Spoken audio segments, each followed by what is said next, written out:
Welcome to the Networking Lunch and Brown Bag discussion, Funding for Equity.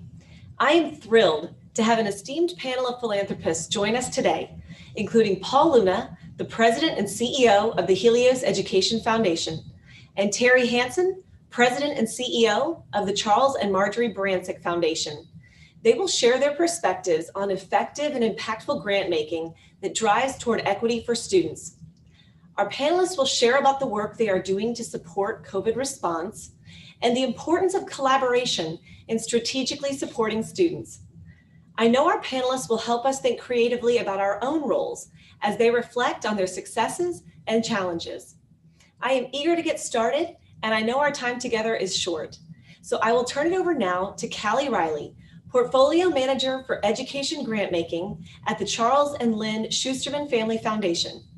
Callie is a native Floridian, and we are excited to have her serve as our panel moderator for today's session. Callie, I'll let you take it from here. Thanks so much, Mandy, and thanks to all of you who are joining us today for this Brown Bag Lunch. It's so exciting to be here on the last day of the conference with you. Again, my name is Callie Riley, and I'm part of the Charles and Lynn Schusterman Family Foundation National Education Team. As Andy mentioned, I'm a native Floridian and was able to actually start my career as a teacher in Florida, and have had the pleasure of working with many of you as district leaders and state leaders for the past 15 years or so. And so it's always wonderful being back in the state with you to learn about all of the priorities that are happening with education in the state.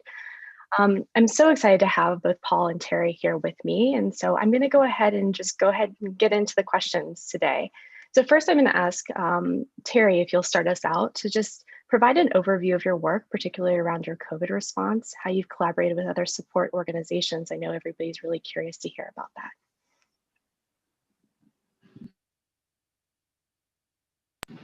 Thank you, Callie. It's great to be with you all here today, and I hope you've been enjoying the conference and especially the snacks. That was a great addition to our experience. The Barancik Foundation is a private family foundation, and education is the red thread that goes through everything we do. We have 5 funding areas, and each of them, like I said, has education as part of it, with education being one of the funding areas, where we have worked with our K through 12 system to do teacher training and make sure that we've got the teachers everything they need to teach our students. Regarding COVID, so we had this big grant round ready to go to our board in March. Even my staff was bragging that we were ahead of schedule. COVID hit, everything changed. And so we have spent about $2 million in COVID grants. 31 of those grants have been for education, totaling about $900,000, because the way our nonprofits have been operating has changed given how COVID has made them change, with technology needs, training needs, and particularly mental health needs. Do you want more about the foundation?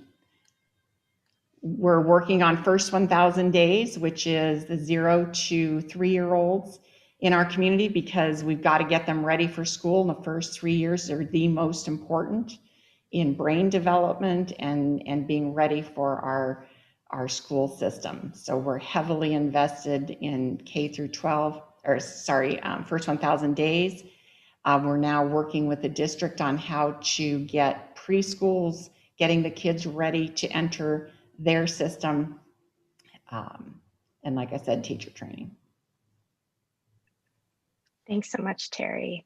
Paul, would love to hear about your work at Helios, as well as any other special COVID work that you all have done over the past few months. Well, thank you. First, let me just say it's a privilege to be a part of the conference with Impact Florida, and on behalf of Helios and all of our team members who have been engaged, just know how much we appreciate the partnership and the conversations and discussions that we've been having over the last couple of days.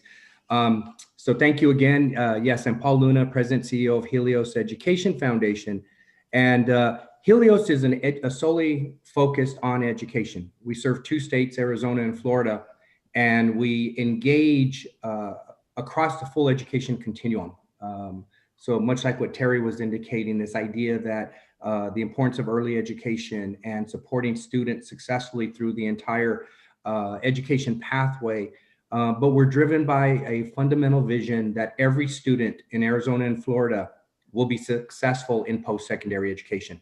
So we're driven by that accountability that every student needs some type of post-secondary education achievement in order to impact positively their lives, their family, their communities, as well as our states that we serve and the success of our states overall. We're also driven by 4 fundamental beliefs, and you can kind of see them behind me on the little back screen. But these beliefs really do drive essentially everything we do at Helios. And the beliefs are community, investment, equity, and partnership. And it's a simple idea that says, yes, we're an education foundation, but we're engaged in this work of student success, ultimately for community success. And that's why we focus on community, that we do all of this to improve communities, every community in Arizona and Florida. We think education is an investment and not an expense. And so we advocate that strongly, that we all need to continue to invest in education in meaningful, strategic ways. Equity is the core. It's the lifeblood of everything that we do. We look at all partnerships, all activities, all engagements, everything we fund through the lens of equity. Does it serve every student? Is every student going to be impacted positively in some way? And finally, partnership. And it's just the realization that no one entity can improve education in any meaningful way solely by themselves. And so the idea of partnership is how we view our work. And it's only through partnerships that we believe we'll be successful and ultimately be able to achieve our vision of education success. So briefly on COVID response, like many, I'm sure you found yourself and almost feeling seamlessly like one day to the next, this pandemic hit. And suddenly, we were determining, what do we do as an organization? What do we do with our staff? Schools were starting to close. What's going to happen now? And we had to really ask ourselves, so what should we do? We had, the work and the engagement of the foundation, fully in place, right? So a pipeline, for example, of potential partnerships that were teed up to go to our board and continued activities as such. But we also knew that this pandemic was going to have impact, and we weren't quite sure. So we made a commitment, went to our board, had a quick conversation, and essentially made a commitment that all of our work that was existing was going to continue. We were not going to impact in any way the work that we had engaged with our current partnerships. And part of that was we were meaningfully wanting to continue to engage and not disengage from these potential partnerships. But we knew we needed to do something. So we basically made a commitment of working directly with our board. We eliminated all the traditional processes, and we adopted a dual strategy of how we wanted to be immediately responsive.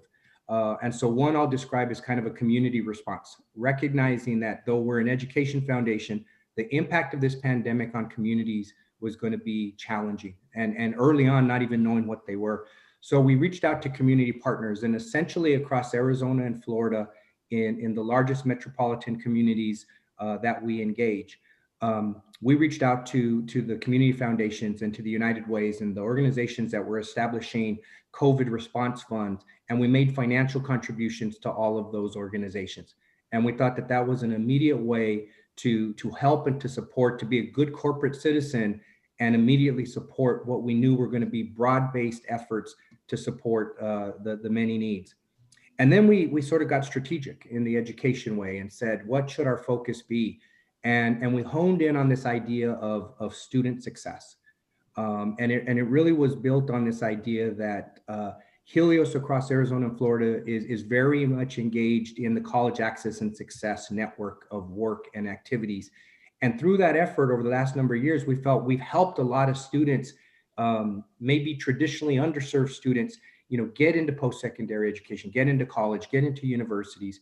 And we were really concerned about the impact on those students in particular of what happens with the disruption of their university or college experience? And is this going to create more barriers for them that may actually take them off track to degree completion?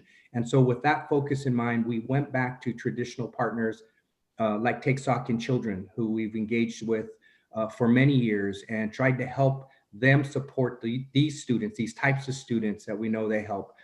We partner with the Florida Consortium of Metropolitan Universities, FIU, USF, UCF, and we worked with them to create a fund. We funded a concept that would help identify and support students that couldn't be supported by CARES Act dollars.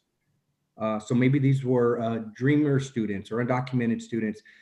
It really didn't matter. It was this idea that said, we know at these universities, there's going to be certain students that may not have access to the type of support that they need for whatever reason it might be.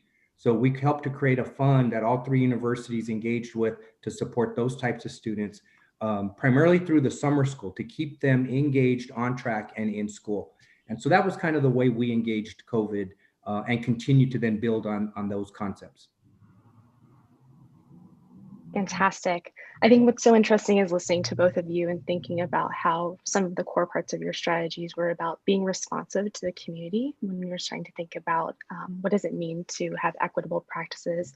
What does it mean to really listen and learn, which is so critical during this time. I know from my position at Schusterman, a lot of the work that we did was around balancing that need for urgency with the need to listen. And so we saw some amazing resources come out of this time from existing organizations who did some pivots. CCSSO put out a wonderful resource called the Restart and Recovery Guidance that really gives wonderful considerations to states and districts around where you should be looking as we venture into this unknown space.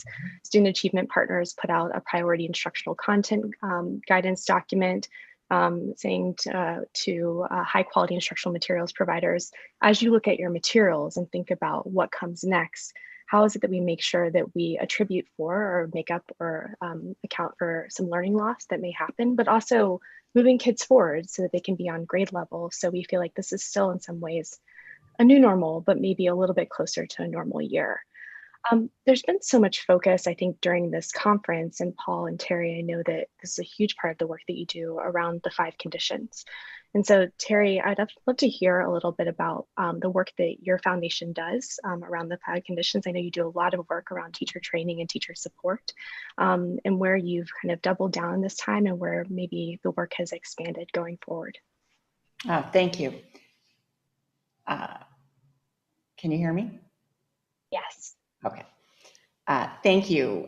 We have been focusing on the teacher who is in the classroom.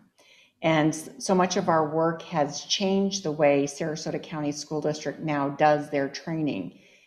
We started with teaching every elementary school teacher how to teach math, because historically that's not their strongest suit and don't feel comfortable teaching it. So if they don't feel comfortable teaching it, the students who aren't comfortable with math don't feel comfortable learning it. So we started doing training by having them train together, do rounding, share lesson plans. So it's long-term ongoing training instead of sitting, watching a half-day seminar and then going back to the classroom and trying to figure out how you're going to incorporate the new work in there. It's because if every single student has a really great teacher, that's the best way we can provide equity to all the students.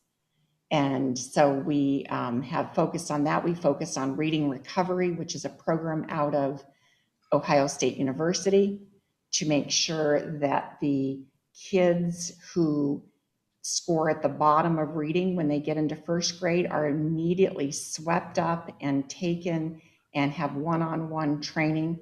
And we have an 85% success rate that they will be at least at grade level when they are finished with the program. The other 15%, it turns out, have some other physical disability or learning disability that's identified through this process. So it's really great for those students who they don't have to wait till 5th grade and all those years of failing and not being able to read and the frustration and then not learning to love to learn. or not loving to learn, we get them right away. So those have been some of our biggest successes in our work. We've changed the way students learn and teachers teach science and math in the middle schools, completely outfitting the middle schools with different technology and furniture, so kids are learning things together in small groups and small half moon shaped tables. They've got the computer there. If they're studying what happened in Pompeii, they're looking at it. They're looking at the geography. They're figuring it out, working together. The teachers can instantly see who's got something, who's figured it out, who hasn't. They walk into a math class, they pick up their device. There's a little quiz from what happened the day before. The teacher immediately knows they're ready to move on, or there's some who need help. So we're really trying to create individualized learning for every student and empowering the teachers to be able to do that. Now, it's been harder because in Sarasota County with COVID, you're teaching a classroom and then you're also teaching kids at home, remote learning at the same time. So there are new challenges, and we are trying to help the school district with whatever they need to have those teachers be successful. That's great. And we know that it is so challenging with teachers navigating all of these various environments in which they're teaching, sometimes simultaneously. Paul, I know the Helios Foundation does a ton of work across really the full spectrum K-16. So we'd love to hear about how it is that you all think about the 5 conditions and possibly areas where, again, you all double down or you're starting to think a little bit different. Yes. Well, thank you. And, I think Terry did a really nice job of really honing in on how foundations like ours can strategically engage and invest in meaningful ways around supportive teachers and teaching and in innovation. And so I want to be, I want to try to not, just sort of duplicate, oh yeah, well, here's what we do in the same way. So I'll respond maybe with just, acknowledging the great work that Terry and her foundation is doing. And we try to do work similar and engage similarly, but really speak to 2 points. And one is the idea of the 5 conditions that support great teaching, I think are right on point. And just first and foremost to acknowledge that and the importance of acknowledging and recognizing that education success for all students is driven by excellent teachers. And as a foundation, we try never to forget that as well.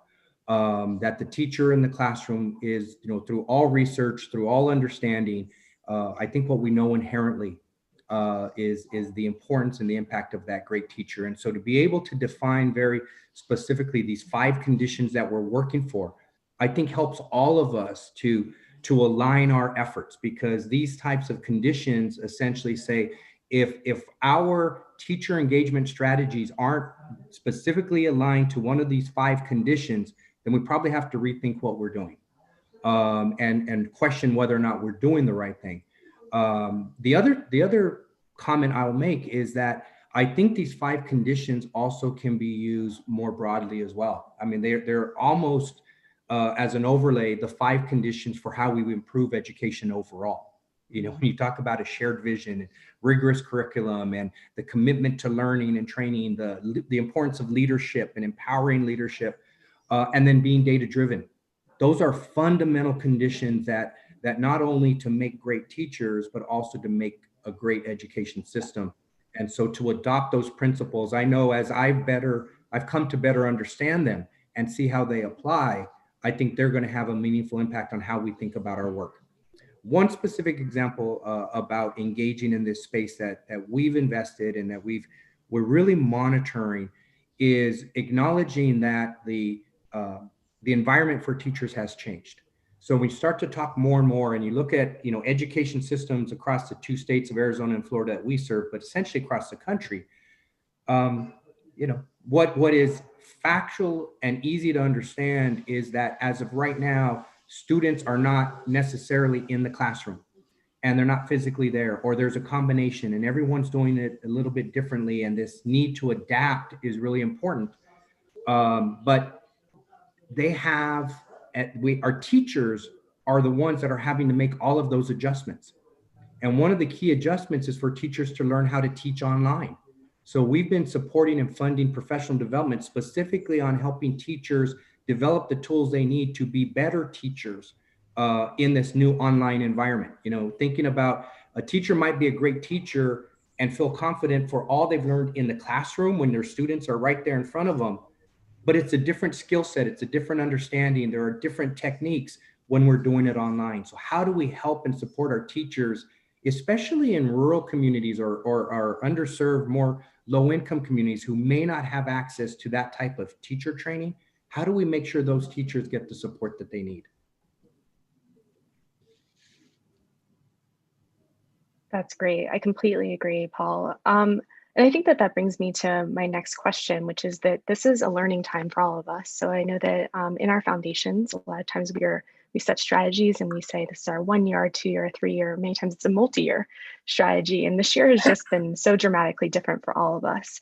Would love to hear anything about where you think that you've just had really great successes in your grant making, either this year or in the past, or something that kind of spans both. And also where you've realized you've had a place where you've just really learned and been able to apply that learning going forward, especially through the lens of equity. So actually, Paul, I'll start with you this time.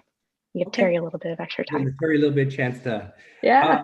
Well, thank you. You know, so I just want to acknowledge that it is fair to say some of the greatest learnings we've had have been historically in the partnerships that we had high hopes for, but just didn't quite, kind of pan out the way we thought they would.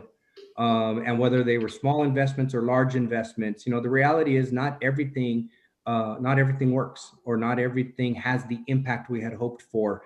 But the key is the learnings that come from that, and then applying those learnings to further partnerships or to other activities. And so I'm not going to speak too much to those that didn't work out, but recognize the importance of those that, acknowledging that and recognizing the importance of what we then learn from that. One of I think what we feel is one of our most strategic and important partnerships, and one that we're hopeful will have long-lasting impact, and maybe also resonate maybe even broader, is a partnership that we've been an initiative we've been a part of in Central Florida. So the creation of the Central Florida Education Ecosystem Database, which is really a partnership driven by the education system itself in Greater Orlando. So the two principal school districts working with the community college, Valencia College, and the University of Central Florida, coming together, and we were gracious. I mean, we were asked to be part of that, and really honored to be asked to be part of sort of that partnership. And the idea is, how can we get those academic institutions to work together more strategically, with the commitment of better supporting that student along the entire education pathway, and really take a focus of sharing data and trying to identify through data analytics and predictive analytics where are the most important parts of the system where we can engage in a student with the goal of keeping students on track to education success. This idea that students from wherever they may be in the Orlando community will come up and receive a great high school education and move into post-secondary education to Valencia, then to the university, or directly to the university. But having the data in place and understanding that, is it a specific, sort of grade in a coursework in junior high that starts to determine whether a student starts to get off track in terms of moving to post-secondary success. And I think it's that type of innovative, data-driven, innovative type of approach to collaboration, and creating truly an ecosystem, an education ecosystem, is, I think, something that we're really proud of being part of that. And now we can put that to work, and we'll better support and engage students and teachers with that type of partnership. That's fantastic. Terry, over to you. Well, Paul hit the nail on the head. It's all about partnership. No foundation can do their work and be successful without the nonprofit partners, without the school district, without the education partners. And so we learn from our partners. We go to them and say, often, we think there is this issue. What do you think? Is this something that we can work on together? Or they come to us. So our best success has been when our partners have been most honest with us and said, so we thought we could do this in this time frame. We're going to need more time, or we need to switch it up and change our strategy because it's clearly not working. And we like it when our partners do that, because we learn from them. So there, in our work, there are no failed initiatives or partnerships. They're merely ones that didn't go the way we originally planned, but we still drive to the outcome that we know needs to happen. So it's, for those of you who aren't familiar with foundations, a lot of times you think, oh, it's these people sitting up there and they've got this big bag of money and they're going to make us jump through hoops and figure out what do we have to do to be part of their work, when it's relationships. We have a great relationship with our school district, the leadership at our school district, the teachers at our school district. We fund only district-wide initiatives at the schools, but it's our relationships with them constantly telling us what's working, what's not, what's needed, what's not, where we can make the best investments that makes our work worthwhile.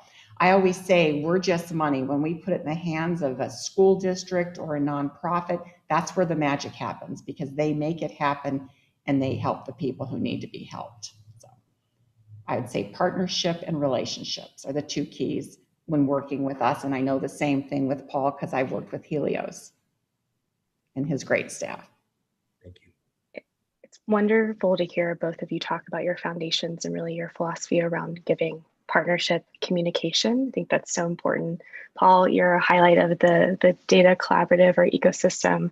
Is so exciting too, and just such a good example again about how all partners need to be aligned. So if we're talking about funding for equity, it means that we're all pointed in the same direction. We're looking at the same data together so that we can do what's best for kids and those who support them, those teachers and school building leaders.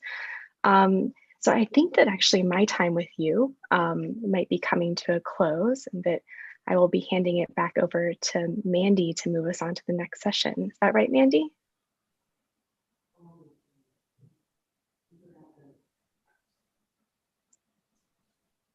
While you're waiting to hear from me, yeah, please, Terry. I was going to say, without you all in the audience, we can't do our work. And so we need to hear from you. We need to talk to you. We need to learn from you. Without a doubt. We can't be successful without you. 100%. All right, Andy, now perhaps I make the transition. Thank you so much, Paul and Terry. It's wonderful seeing you again. Thank you. You as well. Thank you for having us be a part of this. Yes, thank you to Terry, to Paul, to Callie. Thank you all for sharing your perspectives with us. We know that foundations are in a unique position to fund all the way across the education pathway, as you mentioned, Paul, and also to collaborate across sectors and innovate in ways that so many of us can't. So thank you for sharing that knowledge with us. Thank you. We appreciate it. Now for everyone else, breakout sessions begin in 1 minute. So please take a few seconds just to complete that 3-question session survey before you select your breakout session. Thank you for joining us. Bye. Thank you. Have a good weekend, everybody.